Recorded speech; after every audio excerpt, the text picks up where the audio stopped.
I'm Tisha Bader. Welcome to our series, Durban Revisited, addressing the UN Conference on Racism that took place in the South African city 20 years ago, which ended up being a forum for anti-Semitism. The UN is commemorating the conference despite this fact on September the 22nd. We hope that the programs we are presenting together with B'nai B'rith International will give some perspective of what transpired at Durban 2001 and also look at modern day anti-Semitism. Here with a panel of experts is David Michaels, Director of UN and Intercommunal Affairs at B'nai B'rith International. Well, thank you very much, Tisha, and thank you all for joining us today. To discuss the Durban Conference and all things related, I'm very pleased to have with me a panel of distinguished figures, each bringing their own important vantage point to this timely conversation. From the United Kingdom is Ahmed Shaheed, the United Nations Special Rapporteur on Freedom of Religion or Belief, who was previously Special Rapporteur on the human rights situation in Iran. He is a former foreign minister of the Maldives. From Israel is Sherri Mandell, a certified pastoral counselor and author, who is the co-founder and co-president of the Kobe Mandell Foundation. From the United States is Olga Meshoe Washington, who is the CEO of DEC International and regional director and educator at Club Z. And from Israel is Gerald Steinberg, who is the founder and president of NGO Monitor and professor emeritus of politics at Bar-Ilan University, where he founded the program on conflict management and negotiation. Thank you all so much for being here. To begin, let's go with Professor Steinberg. You've closely followed the Durban process going back to 2001, but also the role more broadly of non-governmental entities, sometimes with government funding, in fostering anti-Zionism or anti-Semitism. What was the part played by governments and by NGOs in derailing, if I can put it that way, the 2001 World Conference Against Racism? The conference at Durban had three separate platforms or forums. There was a government one, which at the beginning of which the United States and Israel both walked out because of the text that was introduced, which was focused primarily on demonizing Israel. Europe and Canada stayed and to some degree changed that text significantly. There was a youth forum, which did a lot of marching around, but didn't have any lasting impact. The NGO forum, in my view, was the one that really did the damage. That's where the anti-Semitism was very, very blatant. They adopted a final declaration which used the word apartheid a number of times, called Israel a genocidal state, accused Israel of ethnic cleansing, war crimes, and called, and this is a quote, for the complete international isolation of Israel as an apartheid state. The main actors there were Human Rights Watch, Amnesty International. Actually, there were about 1,500 organizations represented. It wasn't really a forum. It was a package deal worked out in Tehran in the PrepCom that came a few months before. That's why I was aware of more or less of what was likely to happen there. Others had not paid attention to it. And then after Durban, this was almost exactly 20 years ago, in the beginning of September 2001, and almost within a few months afterwards, these same NGOs were leading campaigns for boycotting Israel, for accusing Israel of war crimes that ultimately led to the investigation that has recently been opened by the previous prosecutor of the International Criminal Court. It was a package of demonization of Israel. Israel was highlighted, targeted, isolated, delegitimized through this process. And I argue that what we call the Durban strategy developed at Durban 20 years ago to compare Israel to the apartheid system of South Africa, and a complete distortion and really an exploitation of the real suffering of apartheid. You can criticize Israel, but this is an ethno-national dispute. To call this an apartheid state, it's not a criticism of Israel, but a form of demonization. And that all came out of Durban. That was where it really became, it was the Big Bang. That's where all the strategy was developed by these same NGOs and really implemented very much still today. Now, Olga Meshoe Washington, speaking of South Africa, you're a native of South Africa, but now based in the US. But you're also someone who's advocated for fair and constructive treatment of Israel. We know that sadly all societies have disparities, tensions, and yes, prejudices, and those need to be tackled seriously.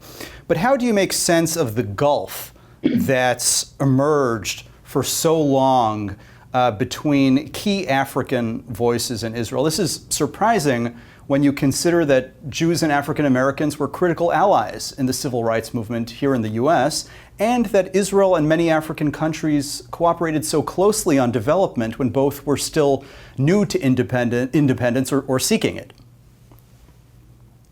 Well, first of all, thank you for the opportunity to be on this panel. It really is an honor. It's a hard sore, even though there are influential figures such as the former king of the Zulu tribe in South Africa, King Goodwill Zwelithini, who passed a few months ago. He was a very vocal supporter of Israel and Israel's right to exist and defend itself. We have people like the Chief Justice of the Constitutional Court of South Africa, which is the highest court in the land of South Africa, Chief Justice Mogoeng, who's been very vocal in his support of Israel. There are also politicians such as Reverend Kenneth Mishwe, as well as Bantu Hulumis, and a couple who have been able to stand up and speak with regards to the truth regarding Israel.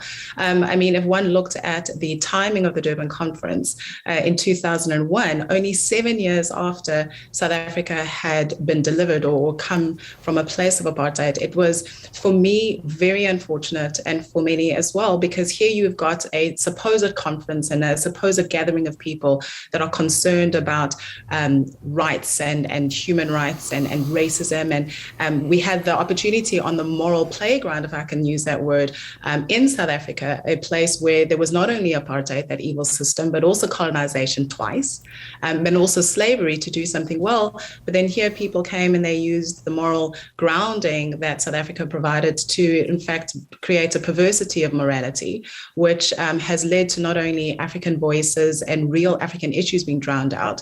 I mean, you have slavery that's taking place on the African continent in no less than 5 countries. You have the persecution of Christians in Nigeria that nobody's taking note of, the actual genocide of those people, actually. And so it really has been something that's made what South Africans went through. Actually, it's made it a travesty that people can just make light of what apartheid was for the cause that really is just for the demonization of the state of Israel and the Jewish people. Sherri, Mandell, this year marks the 20th anniversary of the Durban conference, but also of an incredibly painful and personal event in your life and the life of your family. In 2001, your son Kobe, then 13, along with his friend Yosef Ishran, had their lives taken in a terrible Palestinian act of terrorism that shook all of Israel and so many beyond. As a survivor of that trauma, but also as an Israeli, what can you tell us about the representation abroad of your family's tragedy and of the conflict more broadly? And specifically, what is your reaction to the assertion internationally, not only that race and racism are behind the Palestinian-Israeli conflict, but also that Israel is the one side guilty of that bigotry? Yes, it is a very painful topic for me, because Kobe and Yosef, they were beaten to death with rocks and left there in a cave. And I had the feeling afterwards from, let's say, the New York Times, that there was a kind of tacit, not approval, but they didn't condemn the murder of Kobe and Yosef. They presented it as part of a cycle of violence, because the Israeli army had accidentally killed 2 days before. And I felt like we were being blamed because of where we lived. We live in a settlement. And that it was a double victimization, because Kobe and Yosef were innocent and they had done nobody any harm. And a lot of people wanted to blame them for their own deaths because of where we live. I can also add that, there were networks that were very kind to us. NBC at first with Martin Fletcher. But then a few years later, MSNBC came to interview us. with Brian Williams. And he asked my husband if he had a gun. And yeah, my husband does, because we need one if we're on the road and somebody attacks us. But he asked my husband to get the gun so that he could be photographed with it. And it was an attempt to really distort reality, because the gun was in a safe upstairs in the bedroom. And then when there was a broadcast, without us knowing, they interviewed somebody from Tel Aviv who called us settlers. She was an Israeli, a cancer in Israeli society. So we were set up. We had no idea that we really had to defend ourselves, and we were just being used in this drama. Well, Sherri, thank you for sharing that story, and it's one that I haven't heard before. Of course, the whole question of terminology, loaded terms, stigmatizing terms like settler and settlement is an entirely separate conversation that I'm sure we could spend a lot of time on. But I think it's an important conversation considering how complex history is, not least in your part of the world, and how much migration, human movement there's been throughout history. But thank you, Sherri, for that. Dr. Shaheed, this September marks 2 years since you released a first-time and frankly path-breaking UN report on global anti-Semitism, and your efforts to tackle anti-Semitism in a real and sustained way have meant so much to vulnerable Jewish communities. In particular, your report was important in that it recommended further adoption of the IHRA, or International Holocaust Remembrance Alliance, working definition of anti-Semitism, which recognizes the demonization or delegitimization of Israel among contemporary forms of anti-Semitism. What have been the reactions to your report, and what more steps would you like to see, including within the UN system? Thank you, David, first of all, for inviting me to this important discussion. It's a real honor to join for the panelists here. And my heart goes out to Sherri Mandell for that, what you just told us. It's always so sad to hear, what hatred does to people, and to hear of your loss, and of course what followed is extremely painful, even for someone listening to it so many miles away. Thank you very much, David, for the kind words about my report. In my work as UN Special Rapporteur on religious freedom, I was struck by the lack of attention that people like me have been paying to the spread of anti-Semitism and the harm it was doing to Jews around the world. So I felt it was necessary to clarify to the Human Rights Council and to other stakeholders what and how anti-Semitism actually proliferates and the harm it does, and the urgent need to tackle anti-Semitism on a global level. So I framed anti-Semitism as a human rights challenge for all to come together to work on this, not just an issue for Jews to deal with, but for all of us together to address. And one of the key things I recommended in this was adoption of the IHRA working definition as an educational tool for awareness raising and for use in monitoring and documenting and, in fact, responding also to anti-Semitic hatred. Because, as we all know, anti-Semitism comes in a variety of forms. And since Durban especially, we're dealing with a particularly toxic form of it, the left-wing version of it, as we call it, which often flies under the radar as a form of, if you like, combating racism. In actual fact, it is a form of racism itself. So I had this as a top recommendation in my report, and I'm pleased that the number of governments that have since adopted the definition is increasing, still not enough. I do hope that more and more governments will continue to do so, and I shall be, in the time to come, promoting this proposal to other governments, and also beyond governments to other groups who also have an important role to play in public life in ensuring that they don't contribute to anti-Semitism, but they stand up against anti-Semitism in its variety of forms. So the progress on that is an important one.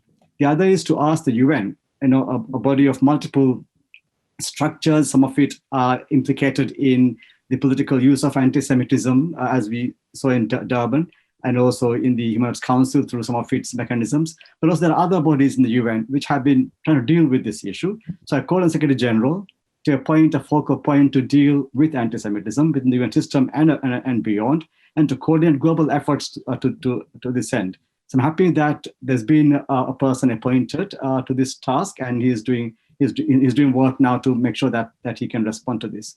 So my role in the remaining time on my mandate is to again promote the work I began to see if I can really make a difference in how states respond to anti-Semitism.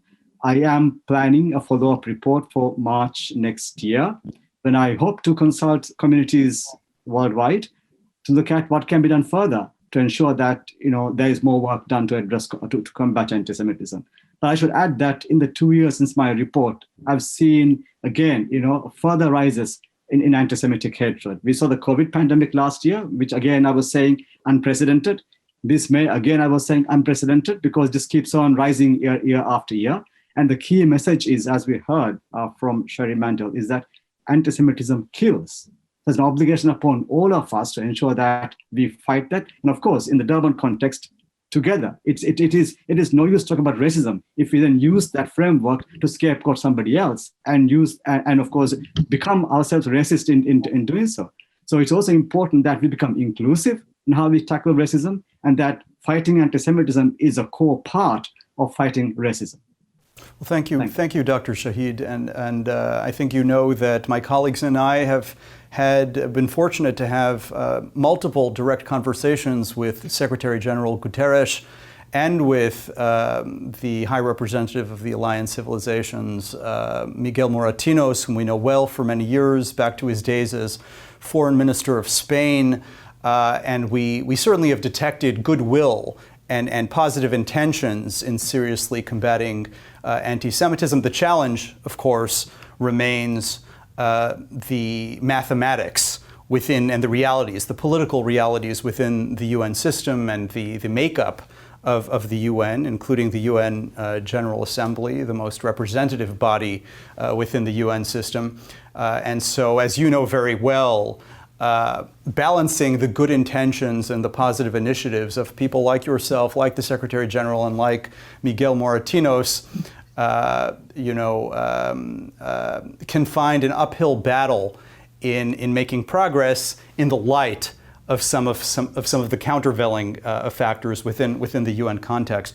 Professor Steinberg, I think that you and I were both present for the Durban Review Conference in Geneva in 2009, which again earned disrepute after a major speech by then Iranian President Mahmoud Ahmadinejad, a Holocaust denier who repeatedly called and publicly called to wipe Israel off the map.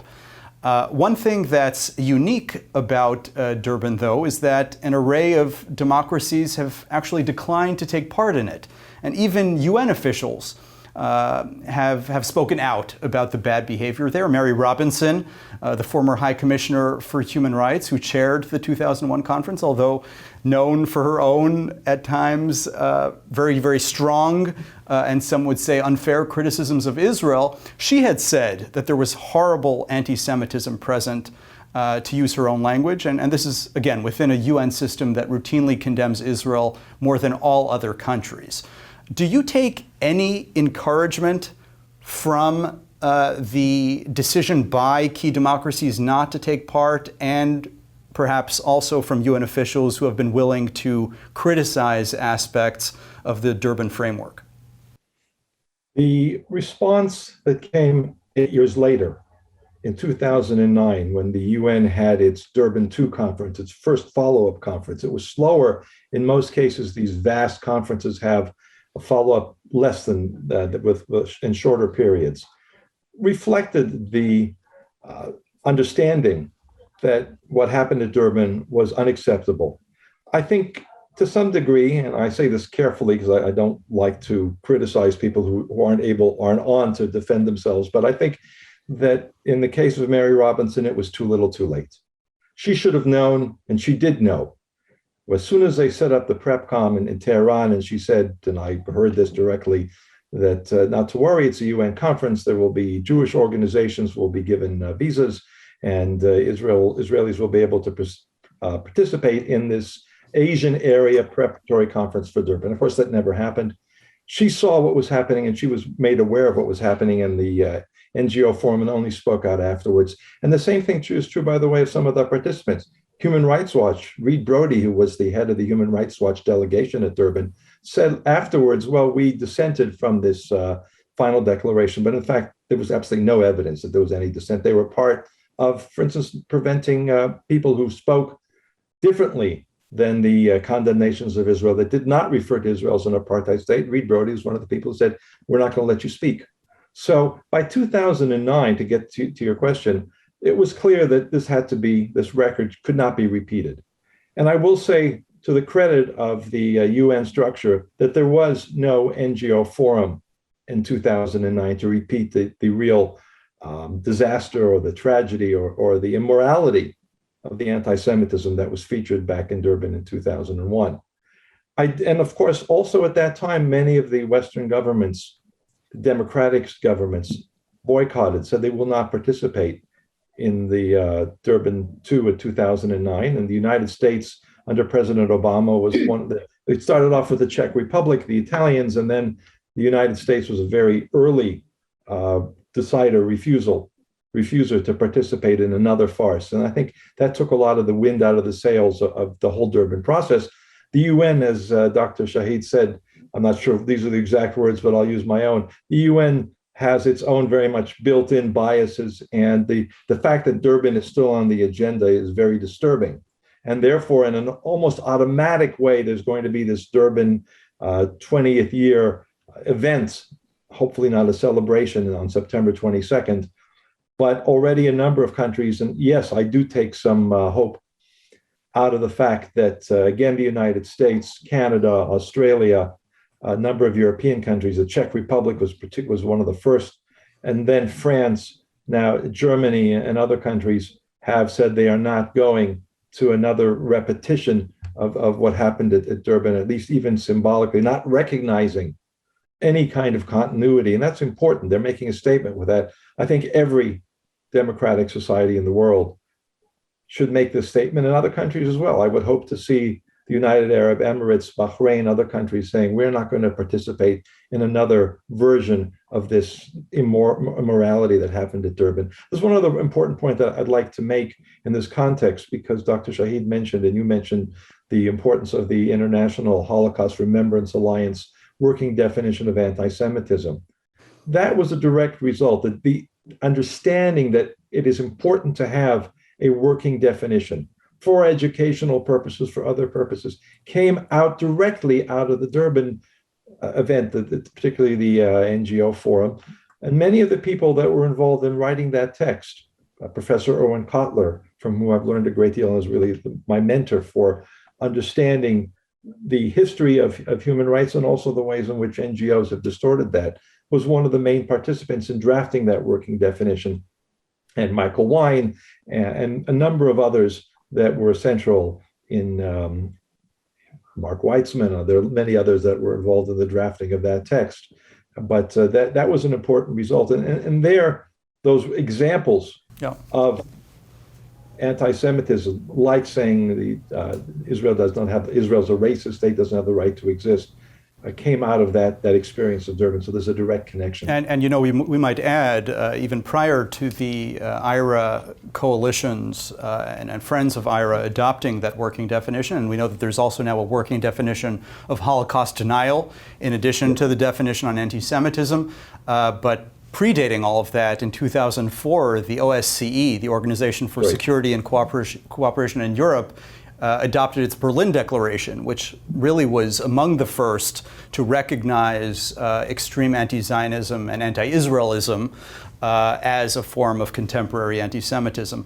Now, Olga... They all grew out of the Durban conference. Absolutely, absolutely. Olga Meshoe Washington, we discussed the challenges a bit earlier over recent decades in African-Israeli relations. Perhaps something, I don't know if you agree, that's been influenced in part, at least, by the lack of substantial Jewish communities in most of sub-Saharan Africa, although I might add, and you know this better than I do, the presence of a fairly substantial Jewish community hasn't seemed to help much in the case of South Africa itself. Over the last years, though, on the positive side, a sort of revival, a renaissance even, has begun to emerge in African-Israeli relations. I saw this firsthand in visiting East Africa last year, and even the African Union, which is quite something for those who know the AU and its position on Palestinian-Israeli issues, just upgraded Israel's status as an observer, an equal observer, equal to other partners of the AU. On the other hand, there's always another hand, Palestinians do seem to have successfully linked their political goals, their nationalism, to the Black Lives Matter movement, and all of us in the mainstream Jewish community care deeply about the fight against racism in the US and internationally. So, in your view, how can Israel make clear, or more clear, as a pluralistic democracy with Arab and other minority members on the Supreme Court, in the Knesset, in the government, in academia, business, and cultural life, that it doesn't actually resemble, as Professor Steinberg said, racial apartheid, and, as importantly, that Jews are a native, not colonial presence in that part of the world? So part of what I do is education, and that's one of the reasons why I love it. Speaking to the young people, as well as helping them understand the relationships that existed, one, not only in recent years with regards to Israel and Africa, but also whether it's from biblical times or even from the 1950s, 1960s. You know, you spoke about Jewish presence on the African continent. If you look at the 1950s, 1960s, it was Israel's presence, it was the Jewish community's presence that helped many African nations, whether it was Zambia or Ghana, Nigeria, to establish infrastructure, even in South Africa, infrastructure. If you look at hospitals that have been built across the continent, there was Jewish influence. If you look at transportation systems, we see Israeli as well as Jewish engineering. In South Africa, we had the Jewish community that rallied behind the liberation movement of the Black people of our country. And so a lack of understanding and a lack of education with regards to who Israel has been to Africa. Israel has been, with all of her imperfections, she's been a true friend. A lack of education has influenced, in my opinion, why the Palestinian people, the Palestinian narrative has been able to be so effective with the young people of today. Something that's also important to young people generally is this whole notion that I'm doing the right thing. I'm a warrior for justice, and I want to see people that are supposedly oppressed and suffering to see their liberation. And so the importance is not only with regards to showing that here's a plurality, here's a diversity of Jewish culture, which is very important. I mean, when people say Israel is a racist state, and you tell them, okay, but hang on, over 50% of Israelis are of Mizrahi descent, Middle Eastern as well as North African descent, and people are like, wow. And when you speak to them of the Ethiopian Jewish community, that we actually are brothers, something that's not often spoken to. We need to see more of that. We also need to see more talk with regards to, in my opinion, the human rights issues. You know, oftentimes when you listen to what the other side has got to say with regards to Israel, it's about how Israel is a terrible how it's so terrible with how it treats women, for example, and how it treats the LGBTQ community and how it treats minorities, when the exact opposite is true, where, you know, women are able to experience great freedoms, even with regards to who they may want to become one day and their ambitions.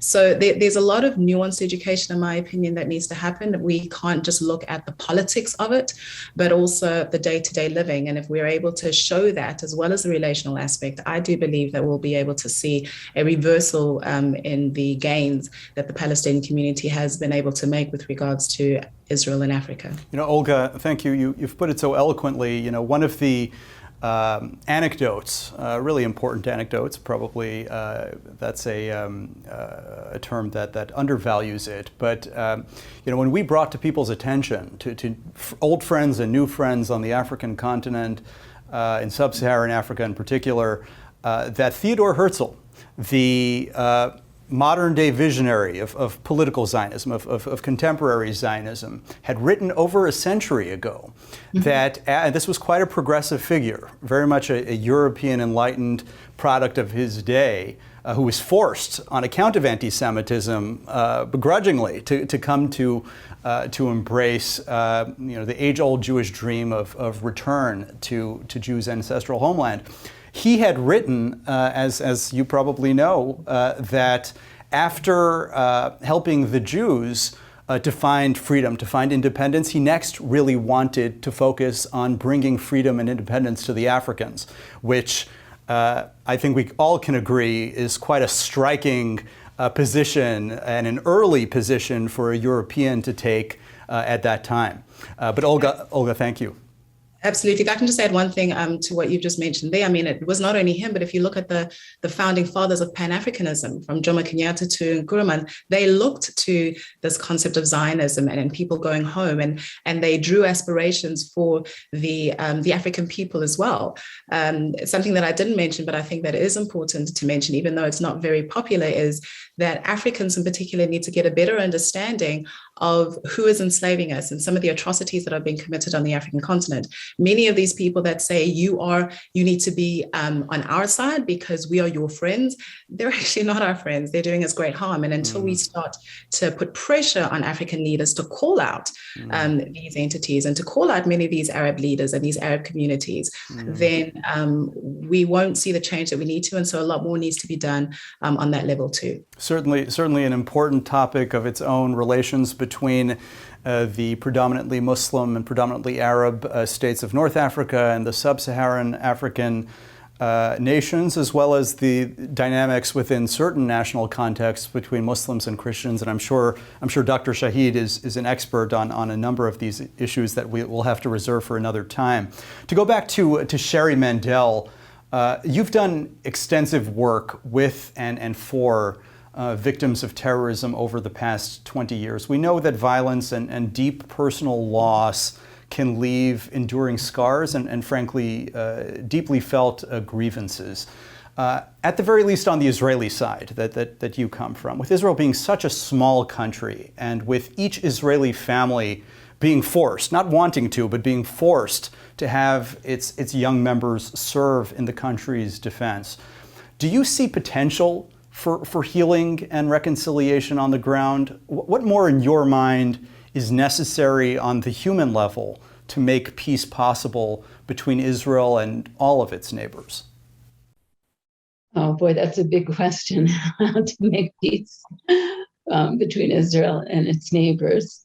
I would just say that the Palestinians, I think that I'll start with the Palestinian people, that I feel like they need to educate in the schools and in the media for peace. And they're not doing that right now, and in the government. And there has to be acknowledgement of the Jewish people and our right to be here.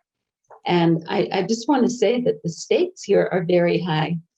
I went to visit a friend today. Her name is Carol Kinderman. She's 97 years old. She was in Germany during the Holocaust and before the Holocaust. And she told me a story that in 1931, she was in first grade, and they took a picture of the first grade class. And already there was demonization of the Jewish people. I mean, Hitler, it was just, I think, starting then. And the girl next to her refused to hold her hand in the picture. And everybody else held hands. And this was the start of a kind of brainwashing, she said, and that she experienced. And I'm really afraid that this kind of brainwashing is really happening right now in America and in many European countries and African countries. And I think there's just a tremendous urgency here to try to change the definitions, as we've all been saying, of who is a victim and who is fighting for justice. And Rabbi Sachs, he said that anti-Semitism is usually aimed at the highest value of the society. and it's turned against the Jews. And right now, social justice is the highest value of society, at least in America. And that's what is being used to turn against the Jews and Israel.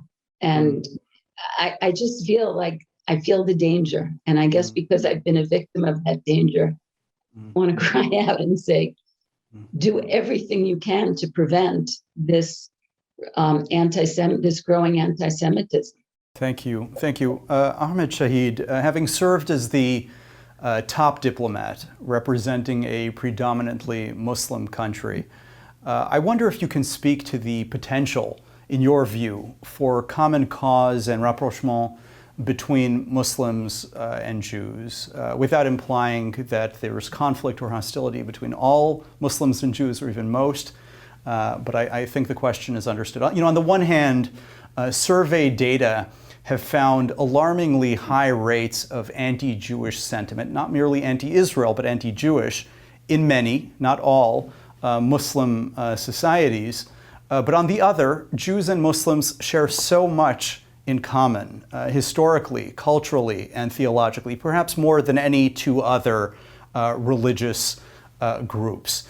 Do the modern day strides since the end of the Holocaust that Sherri had mentioned in Christian-Jewish relations, notwithstanding nearly 2,000 years of tremendous divides and division, give you reason for optimism, and perhaps also the Abraham Accords signed between Israel and more Arab and Muslim countries just recently?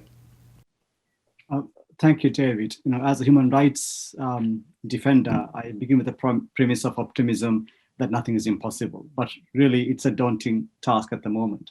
But then it wasn't always the case. I remember in my own life, in my own personal experience, a time in my own country, like is the Maldives, when anti-Semitism wasn't known at all.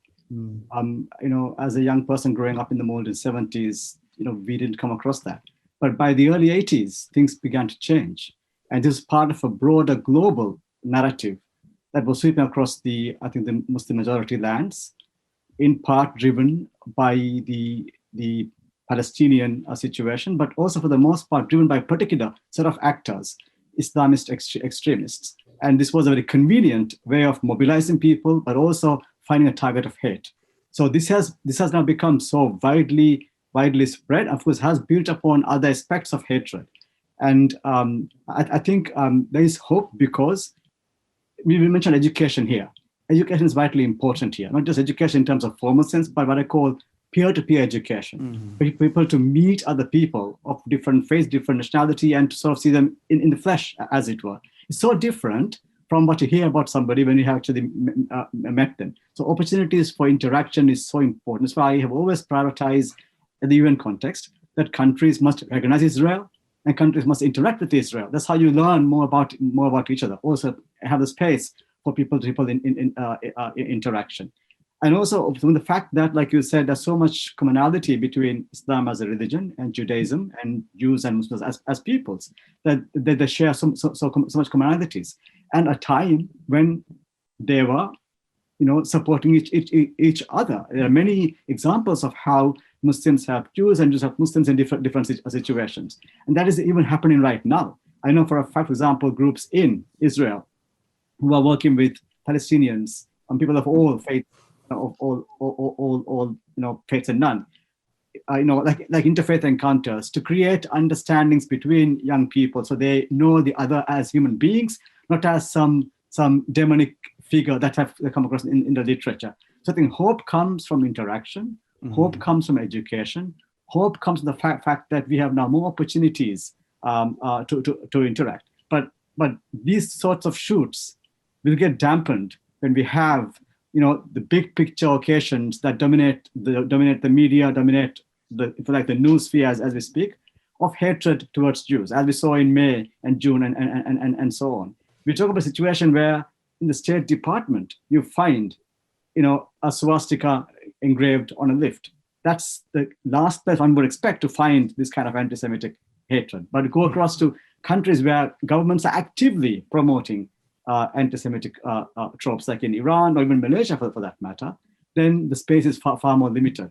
But I do think that efforts made by various governments, here, of course, Israel itself, and of course, some of the recent partners like UAE, even Morocco to that extent, they provide opportunities for people to engage in space. The key lies, as Olga mentioned, and also as Sherri mentioned, in education, in breaking down barriers, breaking down stereotypes, breaking down stigma, and also rediscovering a common past, rediscovering the commonality that we share. And also the crucial message that unless we work together, we will not succeed. Because hatred cannot succeed by scapegoating other people. I beg your pardon.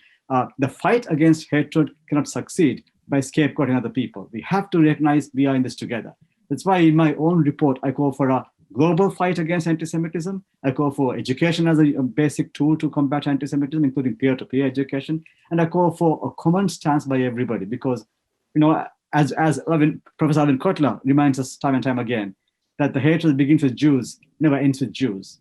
And that's why I think all of us have to understand that we all face a common challenge of hatred towards all of us. And the way to combat that is to make sure that we are all fighting together against the hatred that targets everybody. The counter to this would be, as Elie Wiesel pointed out of the Durban 20 years ago, as a moral catastrophe of what he called unadulterated hate, cruelty and hate. That's the kind of things we're dealing with right now in many countries. And to tackle that, we have to focus on young people. We have to push back Islamist extremism. Governments in the Muslim world must be honest about what they face, because not only are they promoting anti-Semitism, these Islamist groups, but they also, at the end of the day, promoting homophobia, gender misogyny, and all sorts of intolerance that ultimately consumes everybody in that hatred. Thank you. Olga Meshoe Washington, I mentioned to raise with Dr. Shaheed Christian-Jewish relations.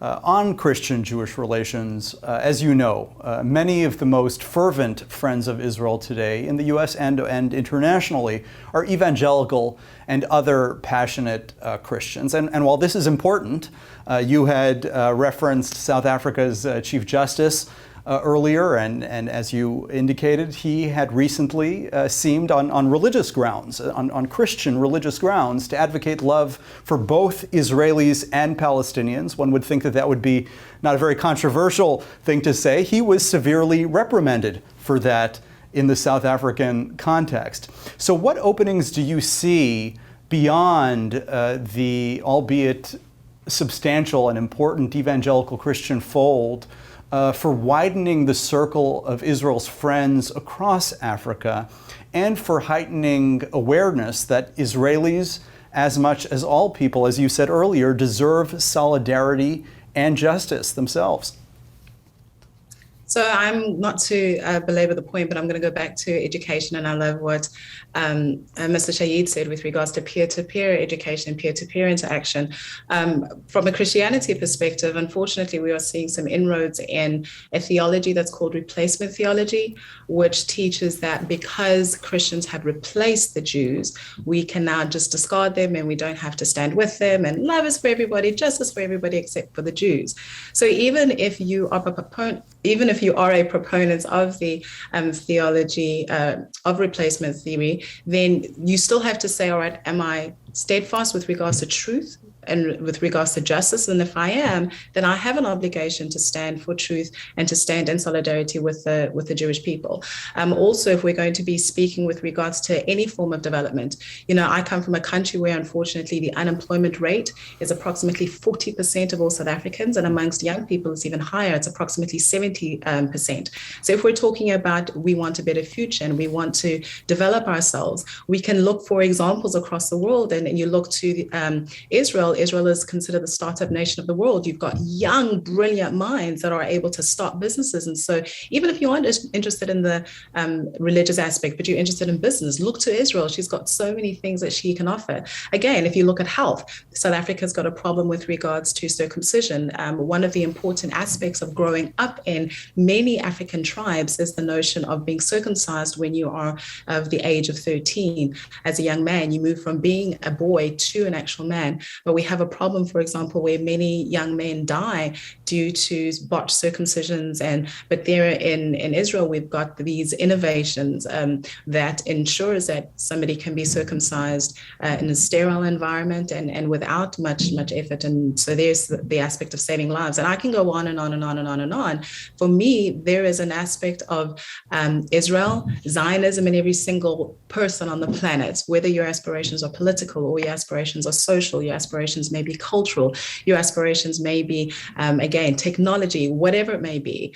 Israel has got so much to offer us. And so we have got to move to a place of not just focusing on the things that we may not like, not just focusing on the lies, not focusing on words that are buzzwords now that have no meaning anymore, unfortunately, because of how the international media, as well as various NGOs that are supposed to be about truth and transparency have corrupted those. But looking to, if we say that this is what we are and this is what I want, who can help us? What are examples? And Israel is one country of many that can be an example in that regard. Gerald, and we're running short on time, so if you could perhaps give me as succinct an answer as possible, despite how challenging that might be. We do know that an academic, yes. That's right, and we Jews we have a lot to say. We know that Zionism, and you know well that Zionism simply means support for the right of a Jewish state to exist, which is something that almost all in the international community would subscribe to. But we also know that the charge that Israel and Zionism are inherently racist predate Durban, at least to the 1975 Zionism is Racism resolution of the UN General Assembly, which was since repealed in a UN rarity. What more can be done, in your view, to ensure mainstream acceptance of Israel's very legitimacy in the international community? I'll start with the point you mentioned in the 1975 immoral, infamous resolution that defined Zionism as a form of racism, which was sponsored by the Soviet bloc and the Islamic bloc together, and therefore had a majority of the UN, had no legitimacy, but they had a majority. That was rescinded under American pressure in 1991 in the context of the war against Iraq and the coalition. But the mechanisms, and particularly the Committee for the Inalienable Rights of the Palestinian People, continues to function, continues to have a budget, and they continue to have events around the world, very often with NGO participants, that poison the relationship and the image of Israel, that continue to repeat exactly those words. Israel's an apartheid state, Israel's a racist state. So I think there's a lot that the UN can do within its own mechanisms. And that is one particular example. Dr. Shaheed also mentioned some of the, I'm not, the language that you used was careful, but some of the, I guess I'll say excesses maybe of the UN Human Rights Council. There's a lot more that can be done there. The constant one-sided farce of a commission to investigate, COI, Israeli war crimes. That certainly doesn't help. It doesn't help to develop acceptance and a mode of communication that says we need to talk about how to live together. It's much more this demonization that continues. So I think all of those aspects are extremely important, starting with the UN framework. In the NGO community, there's a lot more that can also be done. In fact, it's almost the opposite now. Just a few weeks ago, an organization called Human Rights Watch played a central role. The NGO Forum in Durban came out with this really also infamous and unacceptable report. There's a stronger language I won't use, that called Israel an apartheid state. They said they were saying something new. In fact, they've been saying it for 20 years. They also attempted to invent a new definition of apartheid, which I think is an insult to all the people that actually suffered under the real apartheid. The NGO community, which is taken as highly respected, I often hear that term, needs to look at itself, and the people who support it and give it legitimacy need to act. The institutions need to act to say, no, this is not acceptable.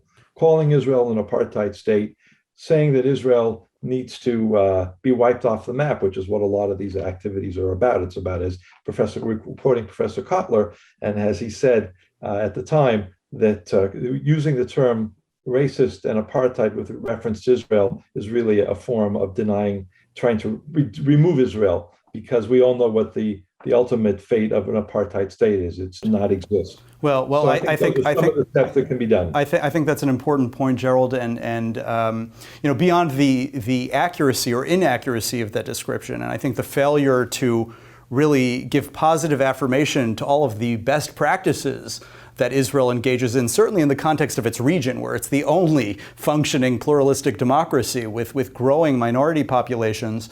One metric that I might apply both to governments, intergovernmental organizations, and even to respected human rights organizations is, and to the media, to academia, and so on, is that label being applied to the most egregious offenders in terms of human rights practices, in terms of, frankly, discriminatory practices around the world. If it isn't being applied to dozens of other countries in Asia, in Africa, in Latin America, around the world, and it's only being applied to Israel, I think that's an indication that there's a problem. I'd like to give the final word, with apologies to the panel, to Dr. Shaheed.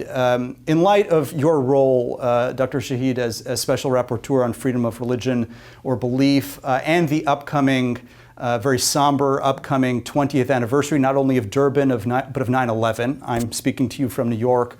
We're all watching developments in Afghanistan with the apparent return to power of the Taliban with great fear and great concern. First of all, for the people of Afghanistan of all backgrounds, but also it's Afghanistan's neighbors and the international community. In short, we only have perhaps 2 minutes remaining. What is your view of the current situation in Afghanistan as it relates to your work as a special rapporteur? It's a calamity. It's just the mildest word I could use here. It's an outrage. It's very concerning. I think there's one context where the apartheid terminology may be useful. I think gender apartheid was the Taliban practiced. I'm very careful with the use of the word apartheid in any other context. In fact, I don't use it at all. But for the women and girls of Afghanistan, it's a very dark future because of what's happened here. I think it's shocking that there hasn't been enough done at the moment by the world to respond to this situation.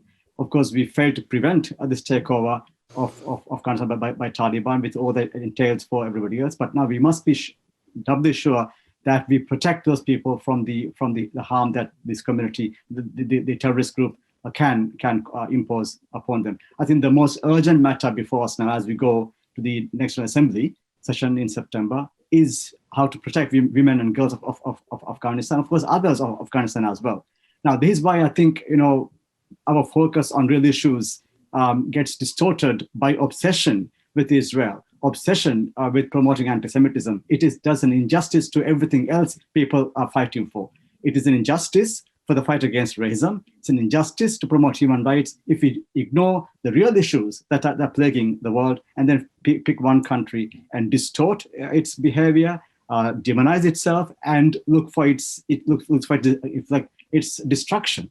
At the end of the day, why I reject the term apartheid is because it's an injustice to the victims of apartheid in South Africa many years ago. It's wrong, it's inaccurate, and also the term Zionism as colonialism is wrong because it's, again, an injustice to the real people who formed Israel, people who were there before it was declared a state, and people who subsequently developed it. They were refugees, they were survivors of the Holocaust. They are not powerful people descending on a state as colonizers had done in centuries past. So by distorting the historical facts, by demonizing a state, we lose the chance to take on the real battles we face at the moment, such as Afghanistan situation. Thank you, Dr. Shaheed, for that. I think that's an important note to end on, and I think I speak for all of us in thanking you for the important, principled, and probably also brave work that you do at the UN and more broadly. So thank you all. Unfortunately, that's all the time we have, but I'd like to again thank each of our panelists, Olga Meshoe Washington, Ahmed Shaheed, Sherri Mandell, and Gerald Steinberg, for this enriching conversation, which I know that will be continuing. I'd also like to thank the entire team at JBS and B'nai B'rith, and especially Richard and Phyllis Heidemann and Millie and Larry Magid for making this segment possible. We certainly hope you'll tune back in for our next program on JBS. In the meantime, please visit b'nai b'rith.org or our social media channels for ways to get engaged on the issues we've discussed today. From New York, I'm David Michaels. Goodbye for now.